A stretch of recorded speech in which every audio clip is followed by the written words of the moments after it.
हा विजय महायुतीचा विजय, भाजप युवा स्वाभिमान कार्यकर्त्याचा विजय, आरपीआयच्या कार्यकर्त्याचा विजय आणि भगवा वादळ आणि निळ्या वादळाला हा विजय मी समर्पित करत आहे। ज्या पद्धतीनं अमरावती जिल्ह्यामध्ये अचलपूर जिल्ह्याच्या अचलपूर मतदारसंघाच्या आमदारांनी खेडीकडून नवनीत राणांचा पराभव केला, त्याचा हिशोब अमरावती जिल्ह्याच्या जनतेने घेतलेला आहे की विकासाला थांबवलं।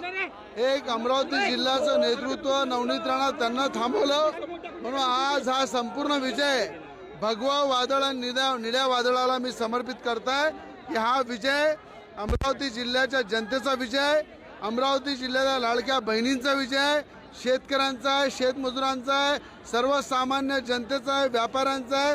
हा विजय संपूर्णपणे मी या ठिकाणी भगवा वादळ आणि निळ्या वादळाला समर्पित करत आहे।